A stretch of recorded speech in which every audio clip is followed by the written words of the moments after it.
Hey guys, just wanted to start out by saying I want to apologize for my speech being a little bit late. It's been a rough couple weeks for everybody. Um, got a little illness right before I left. Started to feel a little bit better yesterday, so I decided to head home and, I'm here today. I decided I'd finally have a chance to get this done, so I'm excited to show you guys what I researched. So the two topics I'm here to talk about today are government censoring and NSA information awareness. I chose these topics because I find them to be a very interesting line between safety and liberty.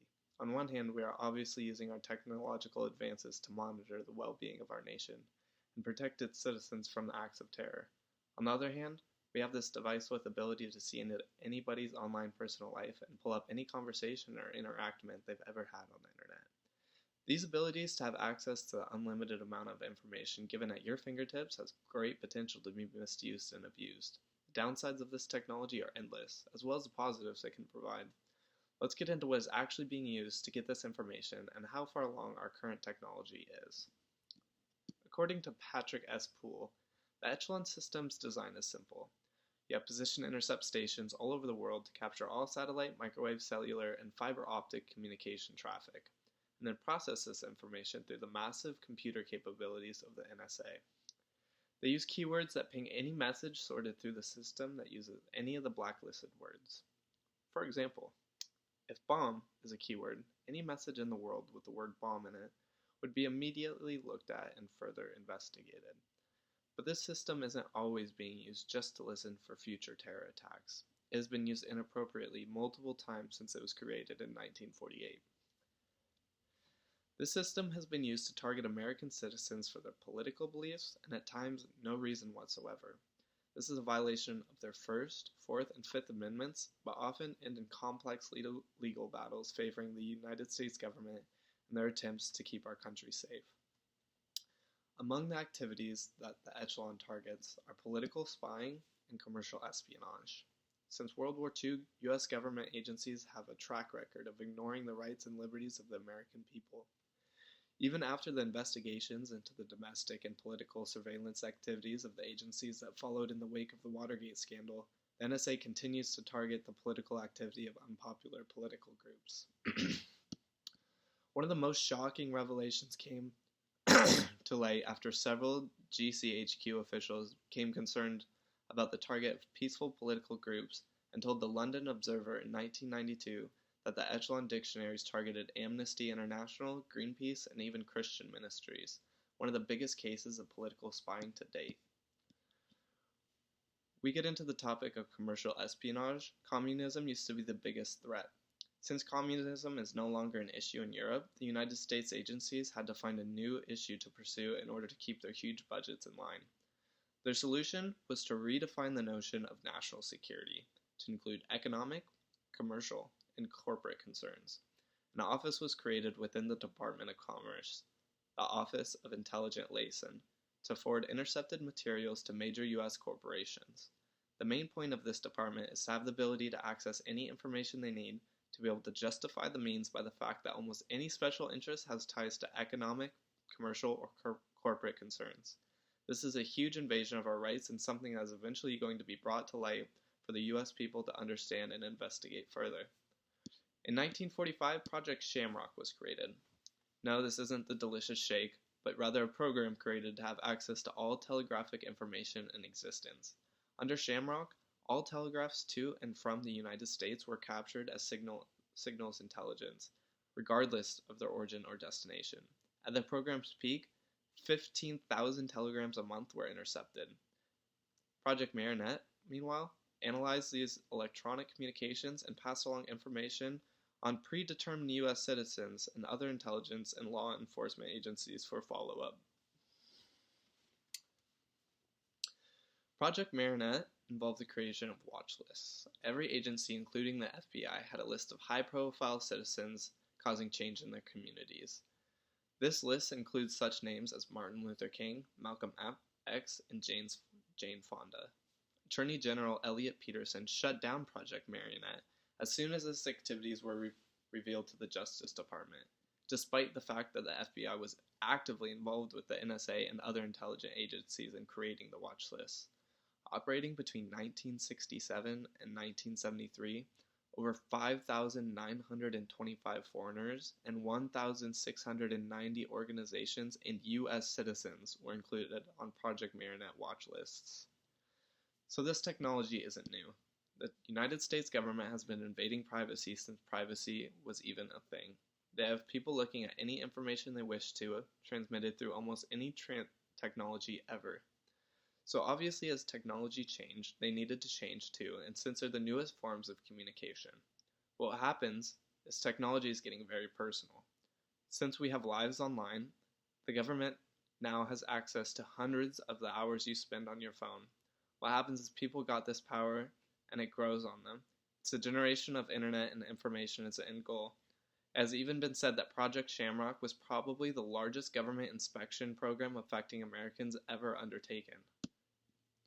Additionally, the NSA Office of Securities maintained reports on at least 75,000 Americans between 1952 and 1974. That list includes the names of anyone that was mentioned on an NSA message intercept. Think about that. 75,000 different Americans had their private messages intercepted for inspection by our government. The ability for our government to be able to do this is honestly frightening. Luckily, we have non-corrupt government, and this information for the most part won't be misused. But it comes with the question of being a breach of our rights as citizens.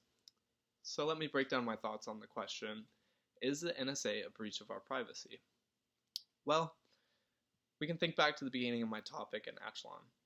They can hear all my conversations, read any of my emails, they know what I was doing on my phone or computer at any time of the day. They have my picture, facial recognition, they can trace my fingertips back to my on-campus job at the university. There's no privacy at all. There's an electronic way to communicate without the government having access to your thoughts. Today, we're in 2020, where almost everything is connected to the internet 24/7, such as mobile phones, smart televisions, Alexa, Google Home, watches, cars, etc. This gives ECHELON a lot more data than it originally had access to in 2001. In Atlanta, Chicago, Dallas, Los Angeles, New York City, San Francisco, Seattle, and even Washington, D.C. In each of these cities, the Intercept has identified an AT&T facility containing networking equipment that transports large quantities of internet traffic across the United States and the world. A body of evidence, including classified NSA documents, public records, and interviews with several former AT&T employees, indicates that the buildings are central to an NSA spying initiative that has for years monitors billions of emails, calls, online chats passing U.S. territory. NSA considers AT&T to be one of the most trusted partners and has lauded the company's extreme willingness to help.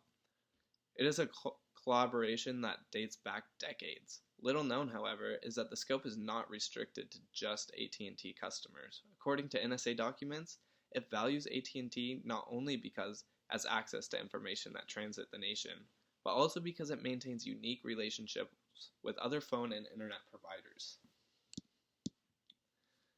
The facility's purpose was to bolster AT&T's network, improving its reliability, enabling future growth. They're developed under the leadership of Iranian-American innovator and engineer named Hossein Ablachi, who was former AT&T's chief technology operator and president of AT&T Labs, a division of the company that focuses on research and development. Because of AT&T's position as one of the US's leading telecommunication companies, it has a large network that is frequently used by other providers to transport their customers' data.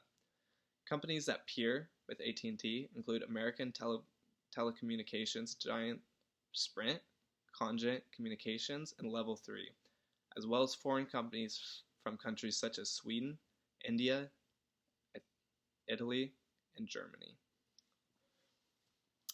An estimated 99% of the world's intercontinental internet traffic is transported through hundreds of fiber optic cables hidden beneath the world's ocean. A large portion of the data and communications that cross the cables is routed at one point through the U.S., partially because of the country's location and partially because of the preeminence of the American internet companies which provide service to people globally.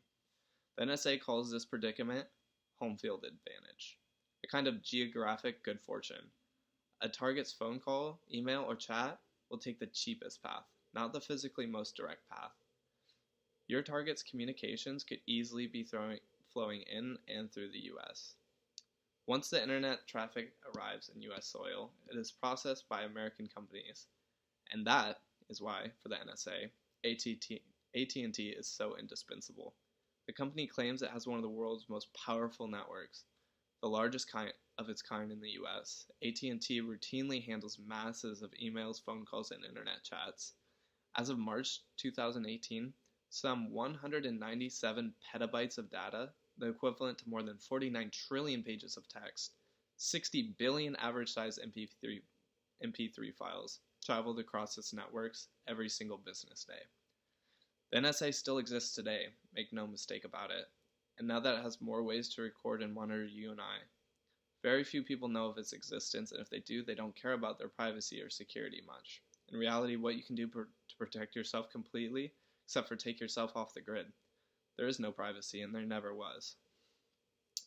I'd like to conclude my speech by giving you some tips on how we can change the way we're watched over this country. First, we need to strengthen the minimalization procedures to limit incidental collection. Since the internet was developed, all the world's communication travel around in a single global network. It is impossible to collect only foreign communications because they're invariably mixed with domestic communications. This is called incidental collection, but that's a misleading name. It's collected knowingly and searched regularly, and the intelligence community needs much stronger restrictions on which American communication channels it can access without a court order, and rules that require they delete the data if they inadvertently collect it. More importantly, collection is defined as the point that NSA takes a copy of the communications, and not later when they search their database. Secondly, we need to limit how the law enforcement agencies can use incidental collected information. Today, those agencies can query a database of incidental collection on Americans. NSA can legally pass information to those other agencies. This has to stop. Data collected by the NSA under its Foreign Surveillance Authority should not be used as a vehicle for domestic surveillance. And third, we need to end what's called parallel construction. Today, when a law enforcement agency uses evidence found in this NSA database to arrest someone, it doesn't have to disclose that fact in court. It can be reconstructed in the evidence in some other manner it knows about and then pretend it learned of it in a different way. This right to lie to the judge in its defense is corrosive to liberty, and it must end now. Let's band together and be the generation that stops government and commercial spying. Thank you for listening to my speech, and I hope you had a great quarter. Thank you.